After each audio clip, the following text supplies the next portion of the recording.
ఈరోజు కేంద్రం నుంచి నేను తీసుకొచ్చిన అనుమతులు మీరు లిస్టు తీసుకోండి. ఎప్పుడైనా అసెంబ్లీలో లిస్ట్ అంతా పెడతా నేను.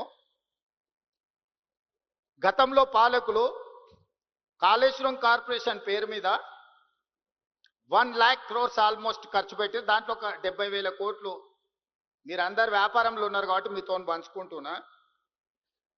12 years టైంకి 11.5% రేట్ ఆఫ్ ఇంట్రెస్ట్లో అప్పులు తీసుకొచ్చి, అసలు ఎవరైనా మన సొంత వ్యాపారం అయితే 11.5% at the rate of 11.5% per annum మనం అప్పులు తెస్తామా? 12 సంవత్సరాల పరిమితికి లోబడి 3 సంవత్సరాలు ఆల్రెడీ అయిపోయింది. ఇప్పుడు 9 ఏళ్ళల్లో నేను వచ్చిన 20 నెలల్లో 29,000 కోట్లు నేను అప్పు కట్టిన కాళేశ్వరానికి.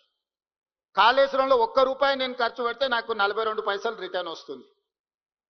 BC ratio, cost benefit ratio చూస్తే ఒక్క రూపాయి నేను విద్యుత్కు ఇతర ప్రాజెక్ట్ కాస్ట్కి క్యాపెక్స్ మీద నేను కట్టే ఇంట్రెస్ట్ లెక్కేస్తే ఒక్క రూపాయి నేను పెట్టుబడి పెడితే నాకు 42 పైసలు వస్తుంది. నేను 50 సార్లు పోయి మోడీ గారిని కలిసిన ప్రతిసారి నాకు డెట్ రీస్ట్రక్చర్ కావాలి, నువ్వు దివాలా తీసినోనికి డెట్ రీస్ట్రక్చర్ ఇస్తావు, ఎన్సీఎల్టీ పోయినోనికి డెట్ రీస్ట్రక్చర్ ఇస్తావు, నేను ఆన్ టైం కడతా అంటే నాకు డెట్ రీస్ట్రక్చర్ ఎందుకు ఇవ్వని ప్రధానమంత్రి గారితో 10 సార్లు మాట్లాడి మన 26,000 కోట్ల రూపాయలని 35 సంవత్సరాలకు రీస్ట్రక్చర్ చేయించి 7.5% రేట్ ఆఫ్ ఇంట్రెస్ట్కు నేను ఢిల్లీ నుంచి సాధించి వచ్చిన. This is what my capability.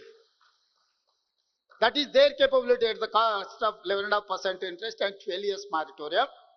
Whereas I have requested Prime Minister of India, I have taken permission, they have instructed to financial institutions, 26,000 crores first phase lo 35 years కోసము 7.5% rate of interest కు తగ్గించి ఇచ్చారు.